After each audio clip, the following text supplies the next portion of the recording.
آج انشاءاللہ آیت نمبر 177 سے اپنی گفتگو کا دوبارہ آغاز کریں گے، جس میں اللہ رب العزت نے فرمایا لیس البر ان تولوا وجوہکم قبل المشرق والمغرب ولکن البر من آمن باللہ والیوم الآخر۔ اللہ رب العزت نے فرمایا کہ نیکی بس یہی نہیں ہے کہ نماز میں تم اپنے چہرے کو، اپنے منہ کو مشرق اور مغرب کی طرف پھیر لو، صرف یہی نیکی نہیں ہے۔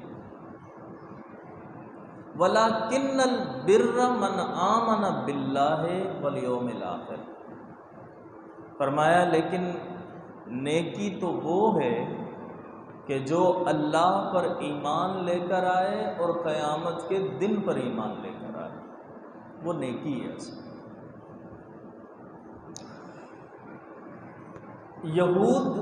یہودی لوگ بیت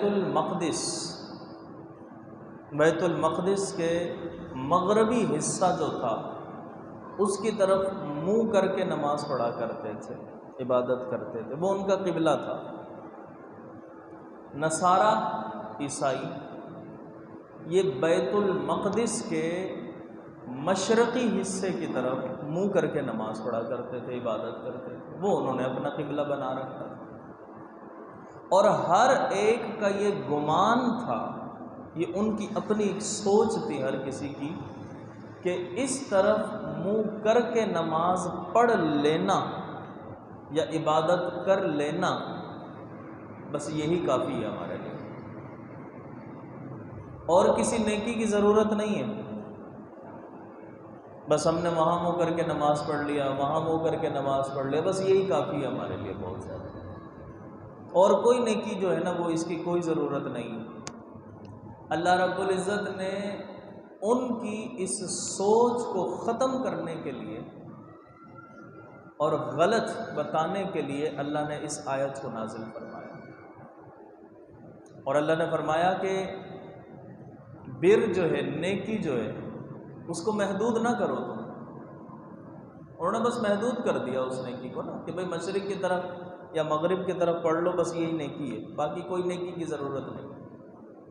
اللہ رب العزت نے یہاں فرما دیا کہ اہل کتاب نیکی کو محدود نہ کرو، کسی ایک کام تک مخصوص نہ کرو اس نیکی کو، بلکہ اللہ نے فرمایا کہ وَلَكِنَّ الْبِرَّ، اور فرمایا اب یہ معاملہ بھی ختم ہو گیا، اب اس طرف منہ کر کے نماز پڑھنا اب یہ نیکی نہیں رہا۔ کیوں؟ اس وجہ سے چونکہ اب بیت المقدس قبلہ تو نہیں رہا، یہ تو اس دور میں تھا نا قبلہ، حضور کے زمانے میں آ کر جب یہ قبلہ تبدیل ہو گیا تو پھر اب وہ قبلہ نہیں رہا، تو فرمایا کہ بالکل اسی لیے کہ اب تو وہ قبلہ بھی منسوخ ہو چکا ہے، تو اب وہاں نیکی بھی نہیں رہی باقی، اسی لیے پھر اللہ نے فرمایا وَلَكِنَّ الْبِرَّ، لیکن نیکی کیا ہے؟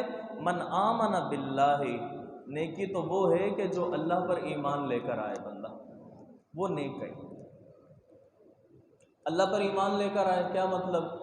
اللہ تبارک و تعالیٰ کی ذات، اس کی صفات، اس کی قدرت، اس کی شان، ان تمام چیزوں کو صحیح طور پر یقین رکھے اور بتائے کہ اللہ اتنا اعلیٰ ذات اور اتنی اعلیٰ صفات والا رب ہے، یہ اس کا عقیدہ ہونا چاہیے۔ جس طریقے سے بہت سارے کفار جو تھے ان کا عقیدہ یہ تھا کہ اللہ تعالیٰ معاذ اللہ صاحب اولاد ہے، اللہ کے یہاں اولاد ہے، جیسے عیسائیوں نے حضرت عیسیٰ علیہ السلام کو بیٹا مانا، حضرت عزیر کو بیٹا جانا، صاحب اولاد مانا۔ بہت سارے مشرکین جو ہیں، ان مشرکین کا عقیدہ یہ تھا کہ یہ جو فرشتے ہیں یہ اللہ تعالیٰ کی بیٹیاں ہیں، اللہ کے لیے اولاد ثابت کی انہوں نے۔ اللہ رب العزت نے کہا کہ بھئی یہ بھی ان کی بیٹیاں ہیں تو لہٰذا وہ ان کی اولاد ہو گئی۔ اسی طریقے سے کچھ کفار کا، کچھ مشرکین کا بھی یہ عقیدہ تھا، وہ یہ کہتے تھے کہ بھئی بات یہ ہے کہ اللہ تبارک و تعالی اتنی بڑی کائنات کا خالق تو ہے، لیکن اس کے نظام چلانے کے لیے وہ محتاج ہے فرشتوں کا، فلاں کا، فلاں کا۔ تو یہ صحیح عقیدہ نہیں ہے، بلکہ صحیح عقیدہ یہ ہے کہ ہم اللہ رب العزت کو اس کی ذات، اس کی صفات، اس کے کمالات، اس کی شان، اس کی قدرت، اس کے اختیارات، ان تمام چیزوں کے اندر اکیلا جانے، یکتا جانے، واحد جانے، یہ صحیح عقیدہ ہے۔ تو اللہ نے فرمایا وَلَكِنَّ الْبِرَّ مَنْ آمَنَ بِاللَّهِ، نیکی یہ ہے کہ تم اللہ پر ایمان لے کر آؤ۔ دوسری چیز وَالْيَوْمِ الْآخِرِ، اور قیامت کے دن پر بھی ایمان لے کر آؤ۔ قیامت کے دن کو بھی مانو، جیسا حق ہے قیامت کے دن پر ایمان لانے کا۔ چونکہ یہودی لوگ جو تھے نا، یہودی، ان یہودیوں کا عقیدہ یہ ہے، وہ یہ کہتے تھے کہ بھئی قیامت کے اندر جو جہنم ہے، جہنم کی آگ صرف 40 دن ہمیں چھوئے گی بس، اس کے بعد کوئی جہنم کی آگ نہیں، ہمیں نکال دیا جائے گا وہاں سے۔ اگر ہم جہنم میں گئے بھی تو، یہودیوں کا یہ عقیدہ ہے، بس 40 دن کے بعد ختم۔ اور بعض کا یہ عقیدہ ہے، وہ یہ کہتے ہیں کہ دیکھیں ہمارے جو باپ دادا ہیں نا، وہ بس ہمیں ہماری سفارش کر کے ہمیں بچا لیں گے، تو لہٰذا کوئی مسئلہ ہی نہیں ہے۔ بعض کا یہ عقیدہ ہے، وہ یہ کہتے ہیں کہ دیکھیں بات یہ ہے کہ جو